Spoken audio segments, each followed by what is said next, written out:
Welcome back, ladies and gentlemen, to another We Don't Really Know, but I have a couple of guesses sent in by you, the fans, to lifesglitchtv@gmail.com, Mr.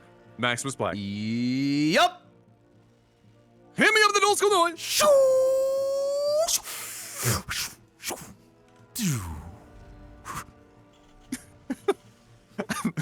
Half of the fun now for me when asking you to do the old school noise is guessing when you're actually done.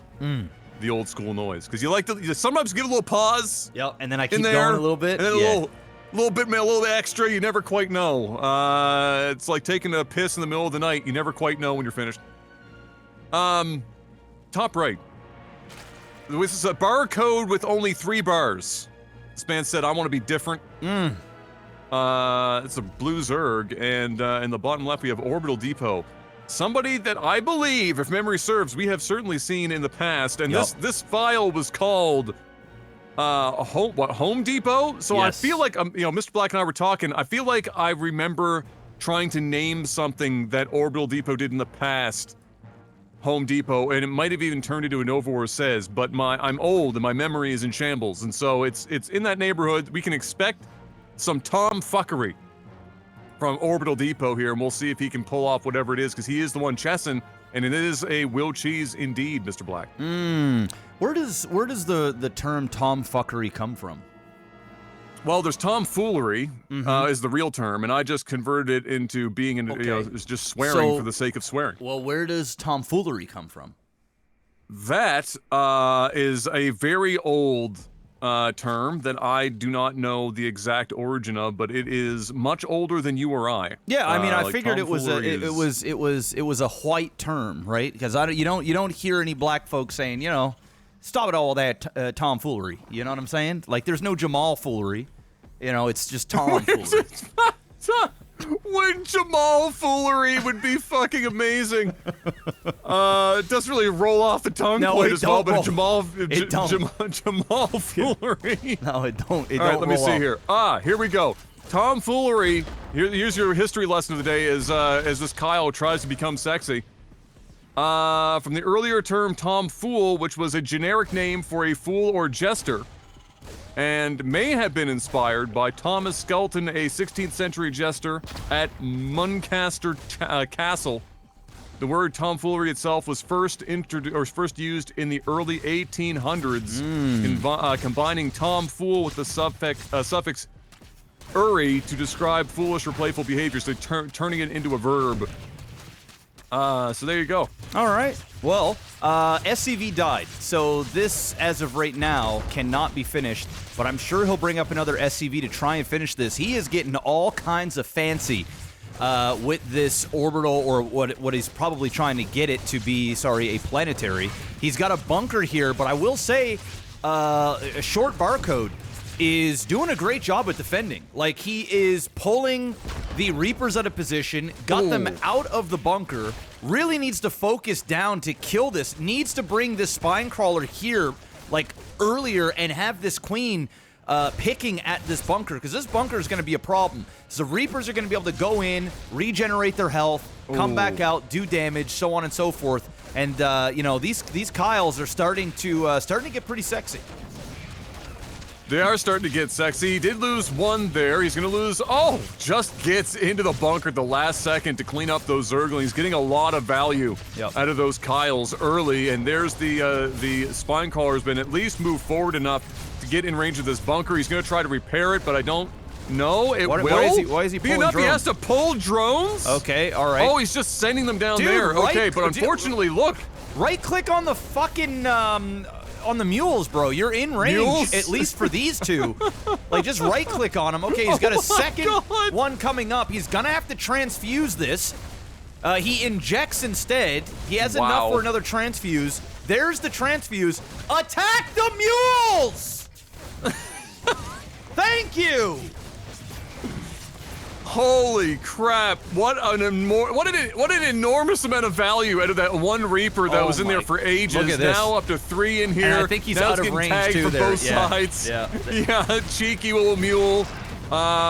Listen. Oh my God, he killed the. He killed the spine crawler. Yeah, he killed the spine crawler. Okay, none of that should have happened. No, it shouldn't have. But none of that should have happened. It happened.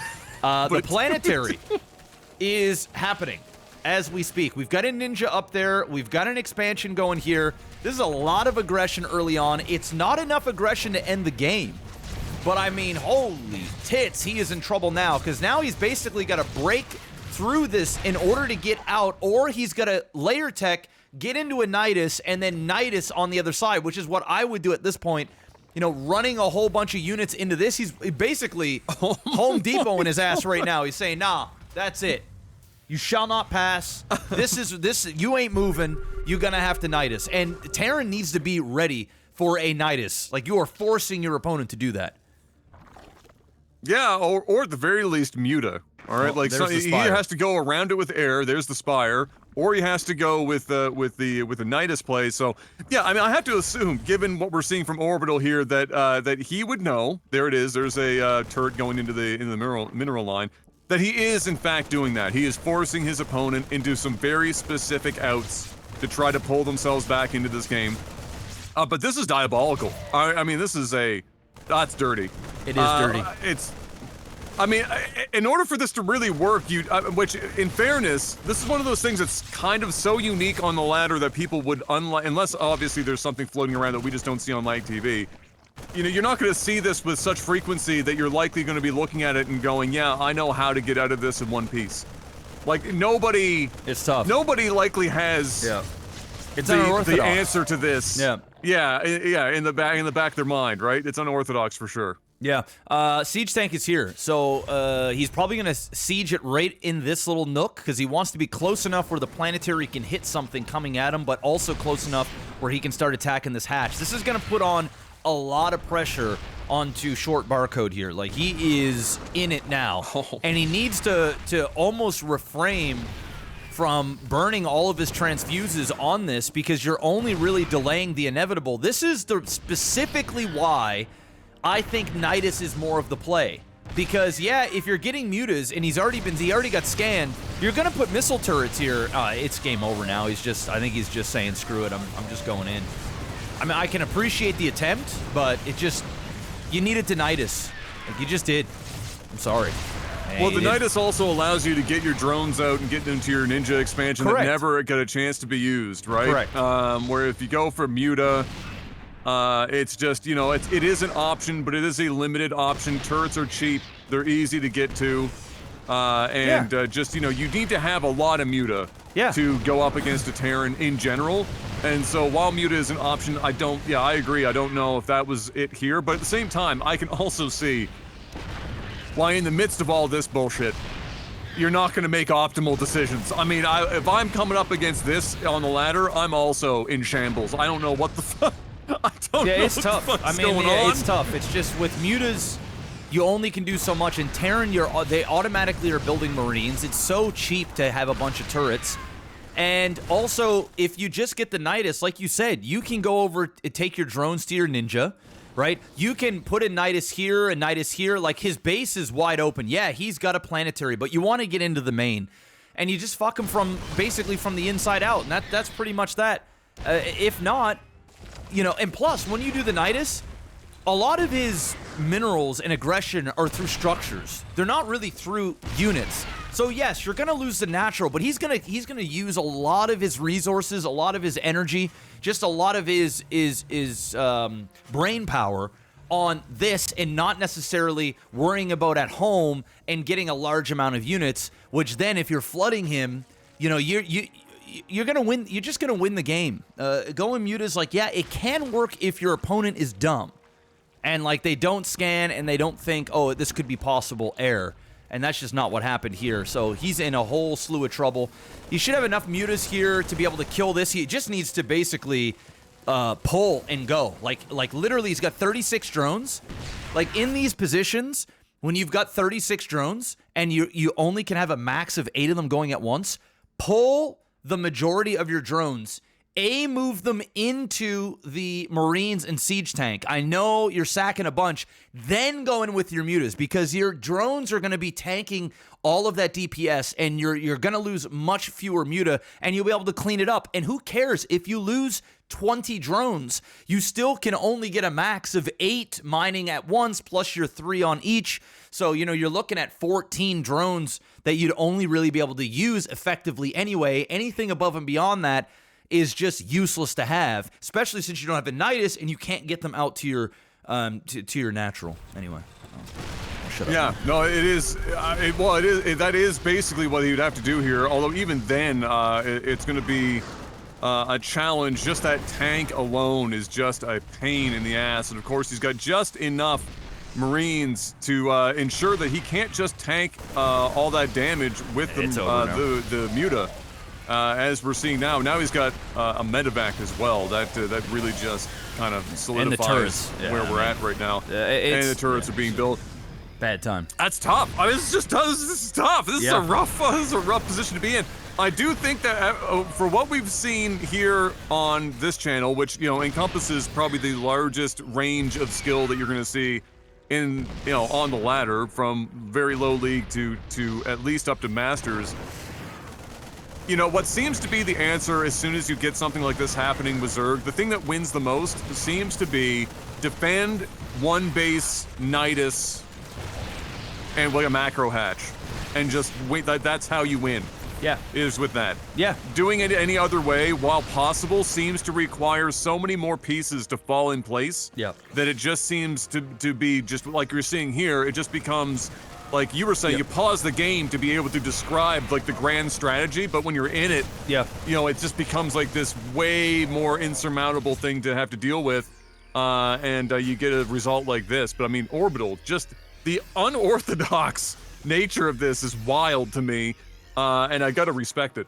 Oh yeah, no, I mean, very well done here by Orbital Depot. Again, just like what you said, if you're gonna go the route in which Barcode was doing here, you're requiring your opponent to make a mistake. And when you do that, and that mistake could be like not scouting, macro slipping, having his units out of position, whatever, or a combination of all three. If you do it the other way, you are playing reactionary to his aggression, but then you are going to force him to be reactionary on your aggression. So you're going to be giving it right back to him. The last thing you want to do is just be on a game where you're just being reactionary the entire time and you're behind the entire time. Is very, very tough in order to come back. It's possible, but I mean, you are quite literally taking the hardest route, and that's why Niduses exist. It's literally why they exist, to be able to use them. But hey, kudos to Orbital. It's a lot to deal with.